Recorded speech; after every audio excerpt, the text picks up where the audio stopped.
நாட்டில் மீண்டும் ஒரு மாஸ்க் அணிந்து செல்ல வேண்டிய சூழ்நிலை உருவாகிறதா என்ற கேள்வி இப்போது எழுந்திருக்கிறது.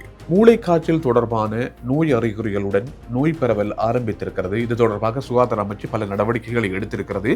தெனியாய பகுதியில் கடந்த சில நாட்களுக்கு முன்பு பாடசாலை மாணவர்களிடையே இந்த நோய் பரவல் ஆரம்பித்து இப்போது நாட்டின் பல பகுதிகளிலும் இந்த நோய் அறிகுறிகளுடன் பலர் வைத்தியசாலைகளில் அனுமதிக்கப்பட்டிருக்கிறார்கள். இந்த மூளைக்காய்ச்சல் நோயிலிருந்து தங்களையும் தங்களை சூழ்ந்திருக்கக்கூடியவர்களையும் பாதுகாப்பதற்கு நாங்கள் ஒவ்வொருத்தரும் கவனம் செலுத்த வேண்டும் என்ற கருத்தை சுகாதார பிரதி அமைச்சர் வைத்தியர் ஹன்ச விஜயமுனி தெரிவித்திருக்கிறார். பொதுமக்கள் தத்தமது சுகாதாரம் தொடர்பில் ஒவ்வொருவரும் மிகவும் அக்கறை செலுத்த வேண்டிய காலம் இது. பொதுவாக பாடசாலை மாணவர்களிடையே அதிக அளவாக பரவிக் கொண்டிருக்கிறது இந்த மூளைக்காய்ச்சல் அறிகுறியை உடைய ஒரு நோய் தொற்று. நோய் தொற்று இருக்கக்கூடிய ஒருவரிடமிருந்து இன்னும் ஒருத்தருக்கு பரவுகிறதா அல்லது புதியதாக உருவாகிறதா என்பது தொடர்பான ஆய்வுகளை சுகாதார அமைச்சு மேற்கொண்டு வருவதாக சொல்லப்பட்டிருக்கிறது.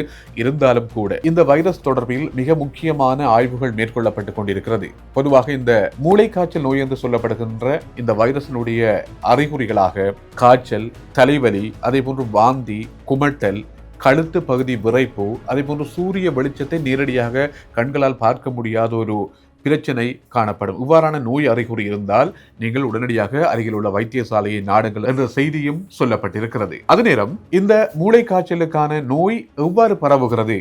ஒரு நெருக்கமான உறவினூடாக அல்லது இன்னும் ஒருத்தருடைய தொடுகையூடாக, சுவாசித்தல் ஊடாக இவ்வாறாக நோய் பரவக்கூடிய அபாயம் இருப்பதாகவும் சுகாதார அமைச்சு சொல்லியிருக்கிறது.